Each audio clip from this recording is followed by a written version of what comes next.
नमस्ते, स्वागत है आपका इस वीडियो में। आज है आपका 26 अगस्त।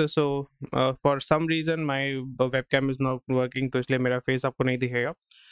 बट मैं आपके साथ हूँ और सबसे पहले स्वागत है आपका इस वीडियो में। और आज का जो वर्ड है वो है स्ट्रगल। तो आपके लिए क्या स्ट्रगल है, डेफिनेटली मुझे कमेंट सेक्शन में बताइएगा, ताकि you can share your version of what struggle means to you. उसी के साथ साथ आप हमारे टेलीग्राम ग्रुप के साथ ज्वाइन कर सकते हैं। अगर आप इस चैनल को फाइनेंशियली सपोर्ट करना चाहते हैं तो नीचे लिंक में डिस्क्रिप्शन में लिंक दिया है, वहाँ पे आप यूपीआई के माध्यम से या डायरेक्टली आप हमें फाइनेंशियली सपोर्ट कर सकते हैं, so we can make more and more videos like this. And आप हमारे टेलीग्राम ग्रुप के साथ जुड़ सकते हैं। सो आप वहाँ पे क्वेश्चन क्वेरी अगर आपका कुछ है तो वो पूछ सकते हैं। तो यहाँ पे इकोनॉमिक टाइम्स का जो मैं सेगमेंट दे दूंगा और बिजनेस स्टैंडर्ड का भी मैं सेगमेंट दे दूंगा, तो दोनों को आप चेक कर सकते हैं, स्किप करके आप चेक कर सकते हैं। एंड इस वीडियो को 1.5x में आप देख सकते हैं अगर आप थोड़ा सा जल्दी न्यूज़ को जो है कंज्यूम करना चाहते हैं। तो चलिए शुरू करते हैं इस वीडियो को। तो अभी जो है सिंगटेल यानी सिंगापुर टेलीकॉम ने जो है भारतीय एयरटेल का उसका ओनरशिप था 3.3%, वो भारतीय एयरटेल को सेल कर दिया। ये प्राइमरीली आपका प्रमोटर को सेल कर दिया, that is nothing new. And यहाँ पे आपका जो है स्टॉक जो है थोड़ा सा बुलिश जाएगा। That means that the company the promoters have the money to buy back their own ownership, that is a very positive thing. और यहाँ पे सिंगटेल यानी सिंगापुर टेलीकॉम को जो है वो एक एग्जिट मिल गया है, which is for them it's beneficial, यानी थोड़ा सा पैसा जो है वो सिंगापुर में जाएगा, हमारा जो फॉरेक्स रिजर्व्स है वो थोड़ा सा खाली हो जाएगा। That is something. एंड उसी के साथ साथ केकेआर जो है ये कोलकाता नाइट राइडर्स नहीं है, ये केकेआर जो है ये प्राइवेट इक्विटी फर्म है। ये नियर अबाउट $400 मिलियन यानी 4,000 करोड़ तक वो इन्वेस्ट करेंगे हीरो फ्यूचर एनर्जीज में, क्योंकि अभी जो है रिन्यूएबल एनर्जीज का बोलबाला है। Lot of investment is going on in the you know so जैसे रिन्यूएबल एनर्जी जो है उसमें बहुत सारा जो है मूवमेंट हो रहा है। बट यहाँ पे आपको डेफिनेटली पढ़ना चाहिए सुज़लोन के बारे में। Suzlon is one of the biggest renewable energy, मतलब बेसिकली वो विंड टर्बाइन ये सब बनाते हैं। So Suzlon was a very over hyped company which was there around I think 2010, if I don't, मतलब मैं स्कूल में था तो उस टाइम में सुज़लोन के बारे में मैंने सुना था। वो बहुत ही एक ओवर वैल्यू जो है वो स्टॉक था। But somehow I think because of the economic bust, I think 2008 के टाइम पे था, तो उसके वजह से क्या हो गया कि उसका जो स्टॉक प्राइस है वो एकदम नीचे गिर गया था। The stock crash actually and it became kind of Reliance communication. But the company did not go bankrupt because it had good financials. But वहाँ पे आपका बहुत ज़्यादा इनऑर्गेनिक ग्रोथ था, बहुत ज़्यादा उन्होंने डेट उठाया था, ओवर लेवरेज कंपनी था, just like Adani. That's why I am very much kind of skeptical about Adani, because as a trader's point of from a trader's point of view, I'm perfectly fine with Adani, but I'm not really what I would rather say confident about Adani जब अगर आप मैं उसमें investment करना चाहता हूँ long term basis में, because वो इतना ओवर लेवरेज्ड है, आपको पता नहीं whether they can pay back the loan, वो लोन को वो फिर से पे कर पाएंगे कि नहीं, उसका जो इंटरेस्ट है वो पे कर पाएंगे कि नहीं, और वो इनऑर्गेनिकली जो है ग्रो कर रहे हैं। तो यहाँ पे हमें थोड़ा सा इस पर थोड़ा सा अवेयर रहना पड़ेगा। So that is something which is very concerning. Next thing is GAIL and gas import talks with Gazprom. So GAIL जो है gas authority of India limited है, और Gazprom जो है प्राइमरली GAIL का इक्विवेलेंट है रशिया का। रशियन गवर्नमेंट उसको ओन करती है। GAIL जो है वो PSU है, उसको इंडियन गवर्नमेंट ओन करती है। तो अभी जैसे आपको समझ में आ रहा है कि रशिया भी राज़ी है, इंडिया भी राज़ी है रुपये और रूबल में ट्रेड करने के लिए। एंड हमें जो है हमारा एनर्जी डिपेंडेंस जो है उसको इम्प्रूव करना पड़ेगा। एंड अभी जो सिचुएशन है through out the world, the economic situation, mostly the political situation, it is completely for India. यानी इंडिया अगर चाहे तो इस जगह पे डोमिनेंस क्रिएट कर सकता है, बिकॉज आप आसपास में देखो, Pakistan is struggling, Sri Lanka is struggling, Bangladesh is struggling, Bhutan मतलब it depends on India, Nepal is also struggling, China is also struggling, Afghanistan is destroyed, Iran is struggling. And जितने भी सारे कंट्रीज़ हैं जो बॉर्डरिंग कंट्रीज़ हैं इंडिया के, सारे जो है वो स्ट्रगल कर रहे हैं। There are some countries which are doing decently well, जैसे Vietnam, Malaysia, Thailand, but these are very small countries compare to India, and उनका इकोनॉमी जो है उतना बड़ा नहीं है। मिडल ईस्ट में अगर हम देखते हैं उनको कोई फ़र्क नहीं पड़ता है, because they export a lot of goods, primarily petroleum, तो वहाँ से उनका बहुत सारा पैसा आता है। So they don't care much because they have money, and उनके पास ह्यूज गोल्ड रिजर्व्स हैं, फॉरेक्स रिजर्व्स हैं, तो उनको कोई फ़र्क नहीं पड़ता है। So in this situation I think India को जो है, इंडिया हमारा जो है 86%, अराउंड 85% जो हमारा जो एनर्जी नीड्स है, यानी क्रूड ऑयल या गैस जो है वो बाहर से आता है, और हमें जो चाहिए इंडिपेंडेंस चाहिए। बिकॉज जब भी आप डॉलर के माध्यम से डील करते हैं, मैं बार बार कहता हूँ, आपने डेफिनेटली सुना होगा, सुन के भी आप शायद से बोर हो गए होंगे, बट बोर होकर कोई फ़ायदा नहीं, सुनना तो पड़ेगा, जानना तो पड़ेगा, और आगे जो है वो बढ़ना पड़ेगा।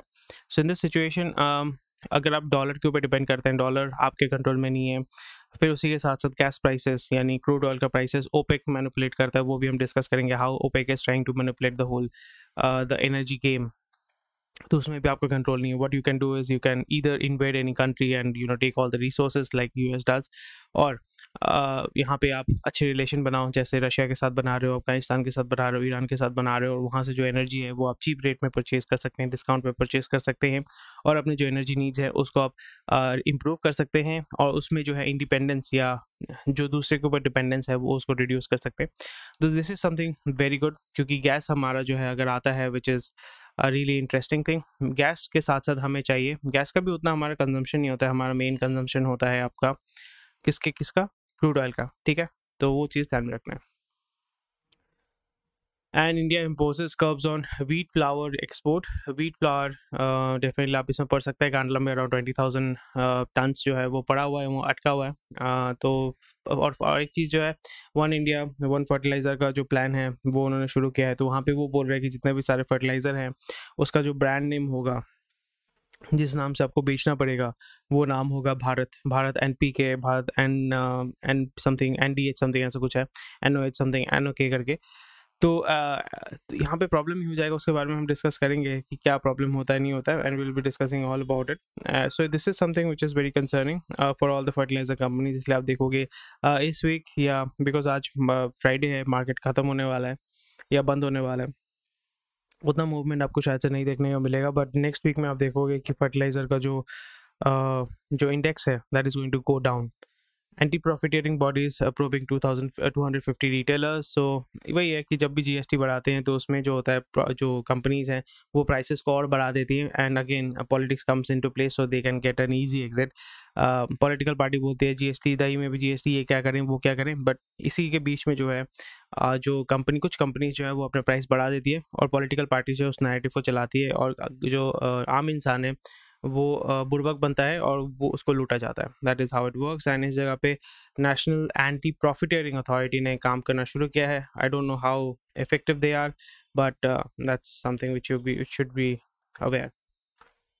ये एक नया शो आ रहा है कलर्स पे, the inventor challenge.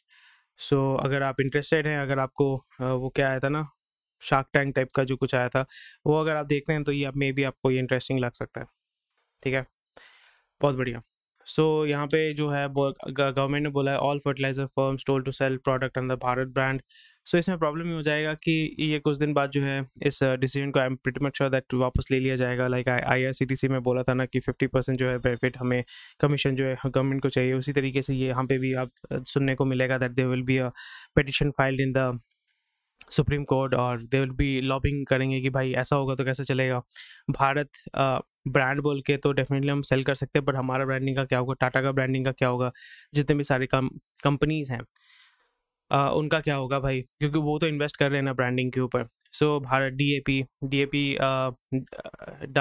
Diammonium phosphate, NPK मतलब nitrogen phosphate, and potassium potash will have, okay, so ये प्रॉब्लम हो जाएगा, but I don't think it would be feasible and it would be good for capitalism, right, these companies. So I think इस चीज़ पे जो है government को फिर से सोचना चाहिए। आप बोल सकते हो भारत DAP, बट उसमें बड़ा करके आपको अलाउ करना चाहिए। Fertiliser companies will not be allowed to procure old design bags from September 15। So I don't think मतलब दिस इज़ फीजिबल। कहाँ से भाई ये सब लेके आते हैं, मतलब अब पूरा इंडस्ट्री को आप डिप्रेस कर रहे हो, but it's good for you as a trader, because here you can short the stocks and you can make good money, and अगर आप लॉन्ग खेल रहे हैं तो आपको लोग चुना लगाएंगे। So that is how random जब आप वो करते हैं ना प्रोग्राम्स या स्कीम्स लेके आते हैं, तो गवर्नमेंट अगर रैंडम स्कीम्स लेके आते हैं तो इसी तरीके से जो है आप इकोनॉमी को डिस्टर्ब करते हैं एंड वेल्थ डिस्ट्रॉय करते हैं। सो आई थिंक गवर्नमेंट को थोड़ा सा सोच समझ के काम करना चाहिए, कंसल्ट करके काम करना चाहिए। रैंडमली जस्ट बोलने के लिए बोल दिया, और इसी चीज़ को जो है मतलब this is not a very good thing. IOCL to achieve net zero emission by 2046 plan 2 lakh crore investment. तो मैं इसको बिजनेस स्टैंडर्ड में कवर करूँगा डिटेल्स में। मैं आपको बताऊँगा कि how simple it can be to achieve, आपको इतना पैसा भी खर्चा नहीं करना पड़ेगा।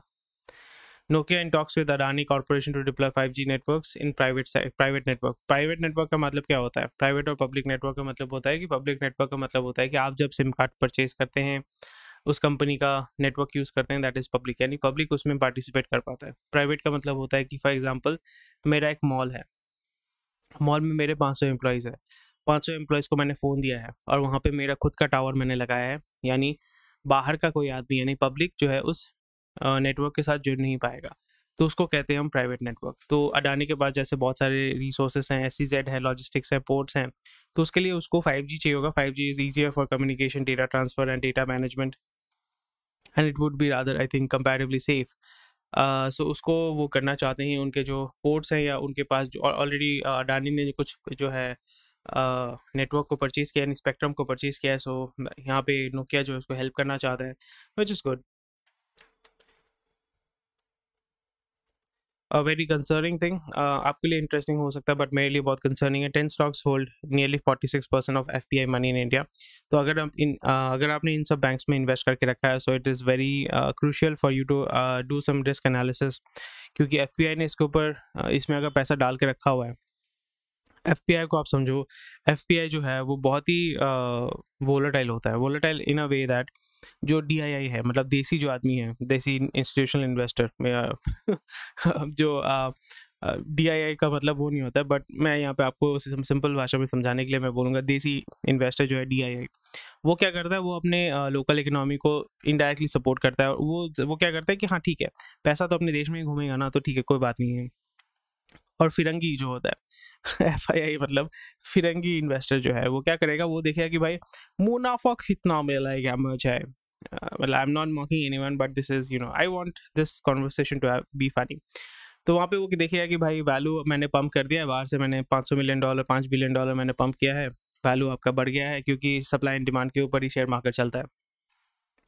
तो वैल्यू जो है बढ़ गया है, वैल्यू बढ़ने के बाद अगर मैं डंप कर देता हूँ, मेरे को क्या फ़र्क पड़ता है, बिकॉज मुझे तो प्रॉफिट से मतलब है, इनका इकोनॉमी डूबेगा तो डूबेगा, मेरे को क्या है।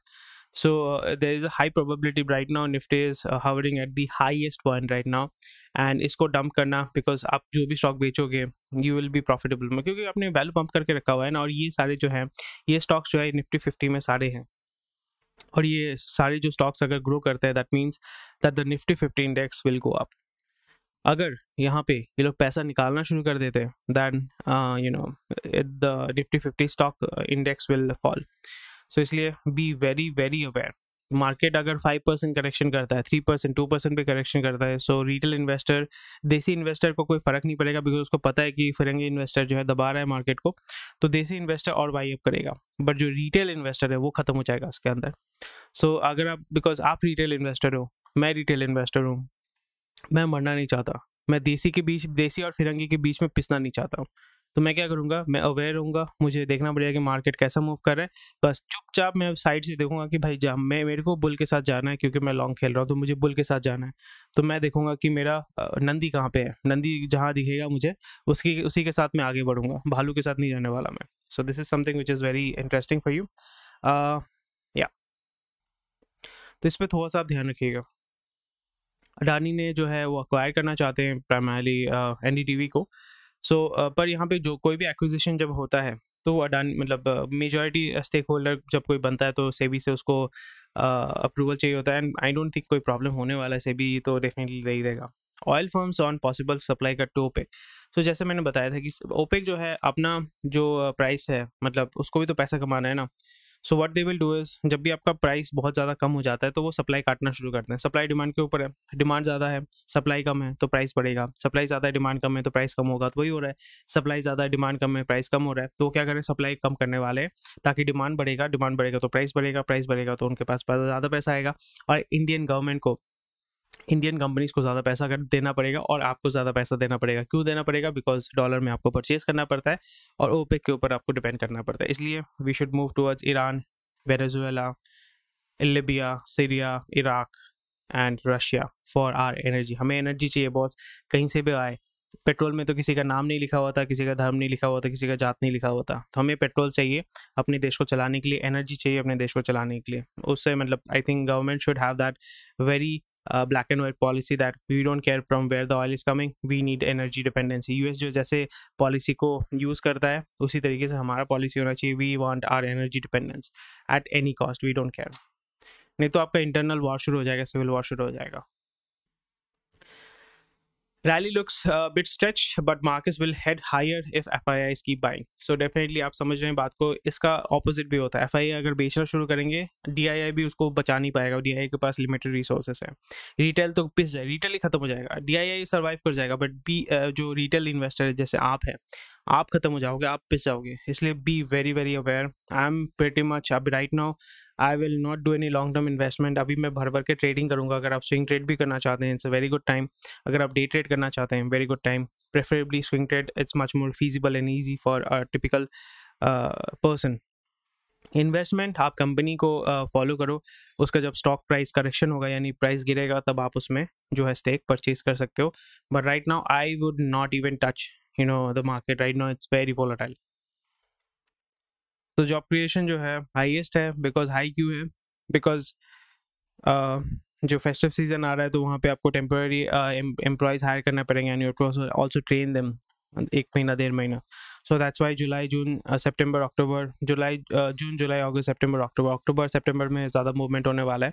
सो अभी से मई जून से आप हायरिंग शुरू कर दोगे, बिकॉज हायरिंग में भी आपका 1-1.5 महीना टाइम लगता है। ऑयल प्राइसेस जो है थोड़ा सा आपका रिलैक्स हो सकता है, बिकॉज यूक्रेन से जो है आपका ऑयल आना शुरू हो चुका है। सो सनफ्लावर ऑयल जो है उसमें थोड़ा सा आपको जो है रिलैक्सेशन मिल सकता है।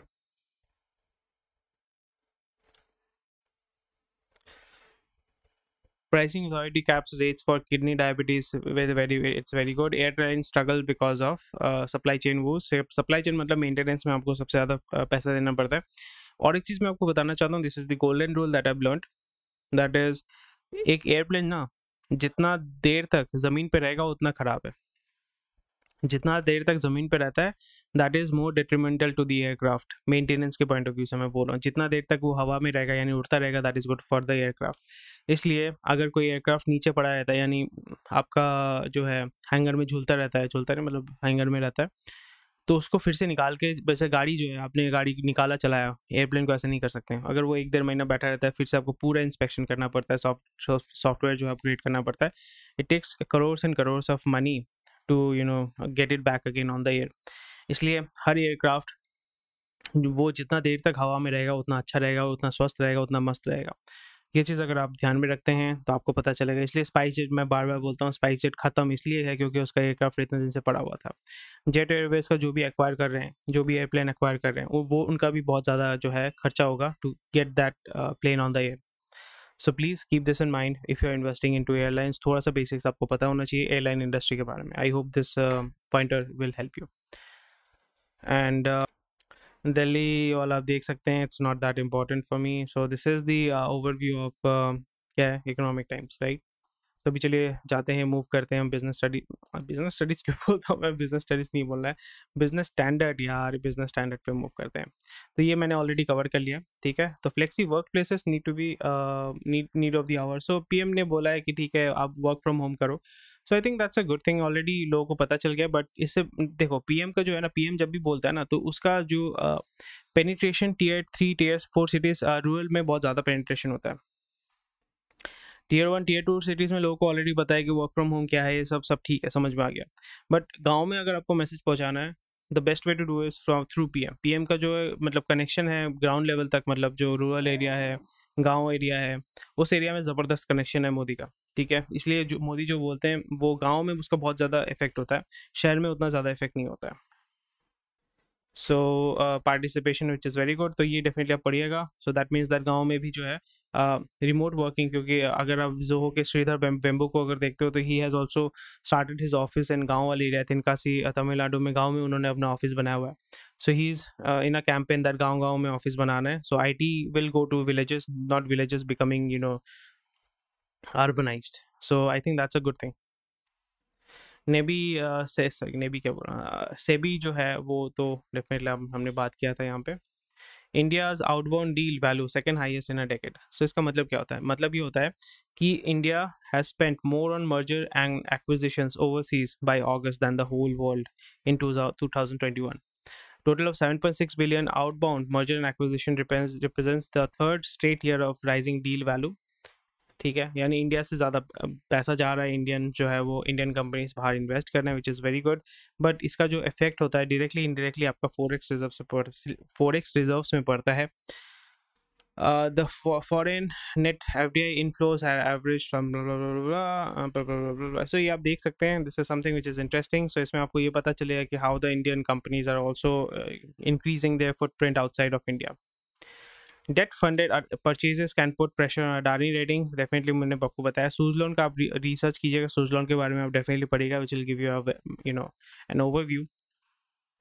And this is something which I'm really concerned about, because again, I'm talking about the whole Adani enterprise, not a specific company of Adani. Because वो क्या कर रहे हैं, वो डेट उठा रहे हैं फॉर एक्विजिशन, कंपनी ग्रोथ करने के लिए. That is perfectly fine, but उसको आप कितना दिन सस्टेन कर पाओगे? Again and I am coming back to the point, अगर आप लोन को सर्विस नहीं कर पा रहे हो, लोन को पे बैक नहीं कर पा रहे हो, then your company is going to default and it is going to become an NPA, which is a negative thing for the whole market. अच्छा, तो यहाँ पे जो है गवर्नमेंट बोल रही है बायजूस को, भैया आपका फाइलिंग क्यों नहीं हो रहा है, क्या बात है, किधर है, खाता किधर है, आपका खर्चा दिखाओ. बायजू बोल रहा है थोड़ा टाइम लगेगा, थोड़ा तो टाइम देना पड़ेगा. So this is something which is little bit shady right now. And अगर बायजूस फॉल करता है, then the whole edtech in India is going to crumble. So we want Byju's to succeed. और अगर आप लैम्बोर्गिनी खरीदना चाहते हैं तो भाई आपके लिए खुशखबरी है, लैम्बोर्गिनी आपको जल्दी मिल जाएगा डिलीवरी अगर आप ऑर्डर करते हैं. Hero electric partners with Jio BP for EV charging, battery shopping, ठीक है. आइशर मोटर्स के CFO ने रिजाइन कर दिया है, क्रॉम्पटन ग्रिव्स को ज्वाइन करेंगे, ठीक है, बहुत अच्छी बात है. पहली बार इंडिया ने यूक्रेन के अगेंस्ट में जो है वोट किया है. क्यों किया है समझ लेते हैं.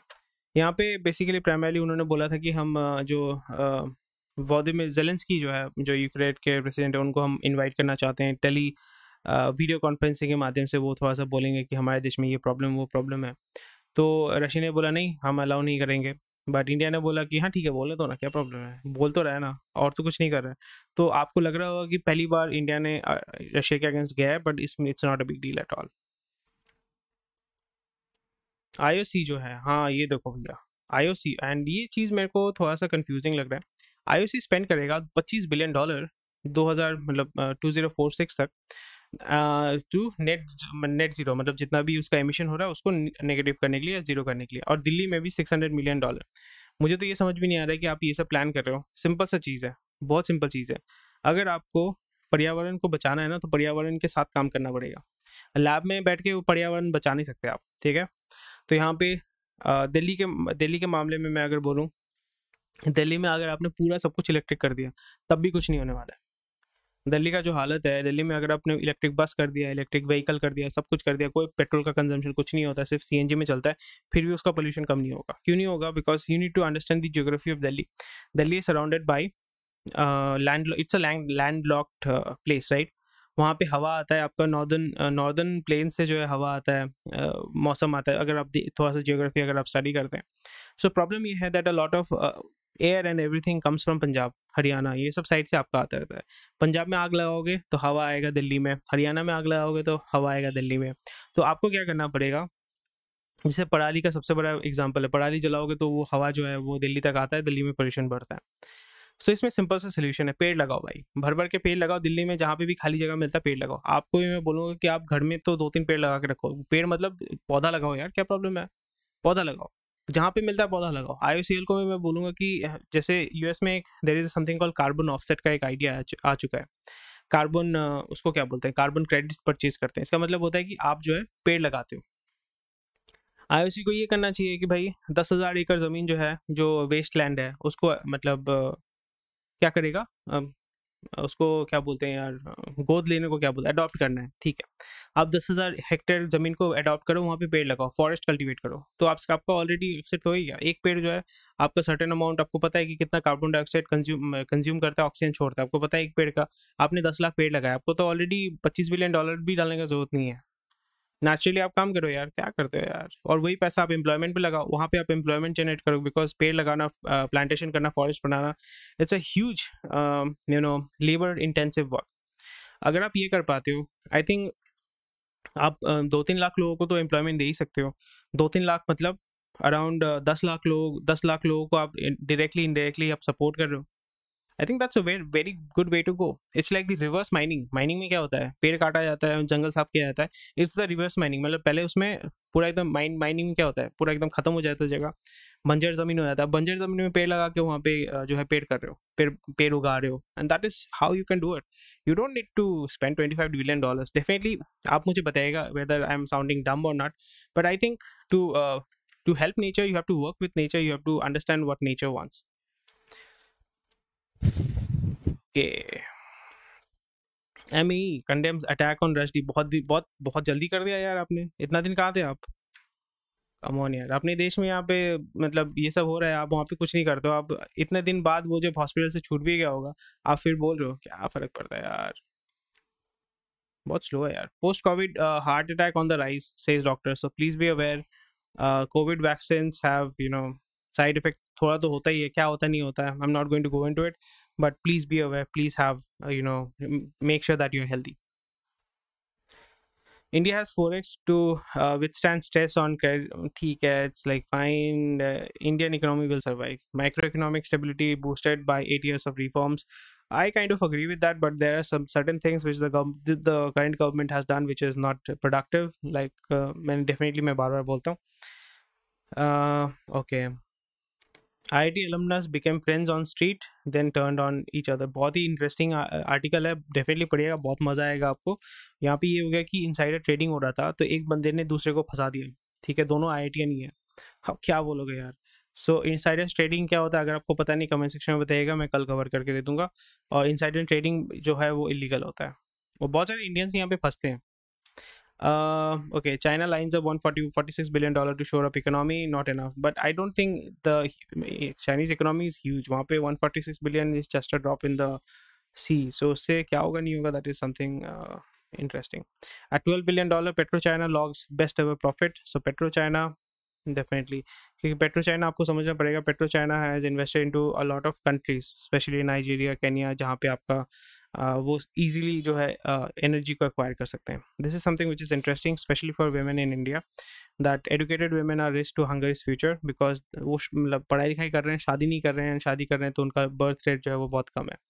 एंड इसमें प्रॉब्लम ये हो जा रहा है दैट हंगरी स्पेशली, मैं नहीं बोलूँगा, but a lot of European countries, वहाँ पे इतना इन्फ्लक्स हुआ है आपके इमिग्रेंट्स यानी रादर रिफ्यूजीज़ का, और वहाँ पे रिफ्यूजीज़ जो है वो 10 गुना रेट पे बच्चे पैदा कर रहे हैं. तो वहाँ पे डेमोग्राफिक चेंजेस हो रहे हैं, बहुत सारा इकोनॉमिक प्रॉब्लम होगा, डेमोग्राफिक चेंज होगा, so there will be economic problem. And economic problem होगा तो पॉलिटिकल प्रॉब्लम होगा, सोशल प्रॉब्लम होगा, and there will be civil unrest होने के चांसेस ऑलरेडी हो चुके हैं. स्वीडन में हो रहा है, आपका नॉर्वे में हो रहा है, डेनमार्क में हो रहा है. सो आप डेफिनेटली बेल्जियम में ऑलरेडी हो चुका है. आप डेफिनेटली इसमें पढ़िएगा.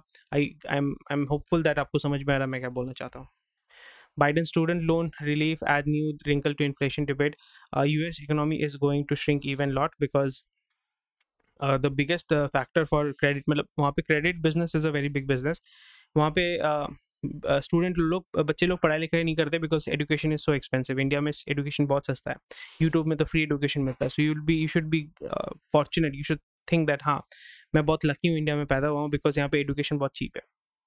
यूएस में क्या होता है कि पढ़ाई लिखाई करोगे तो आप कर्जे में डूब जाते हो और सारा ज़िंदगी ख़त्म हो जाता है, आप कर्जा नहीं दे पाते हो, यानी कर्जा को मतलब क्लियर नहीं कर पाते हो. स्टूडेंट डेट की मैं बात कर रहा हूँ. So it's a very big problem in USA.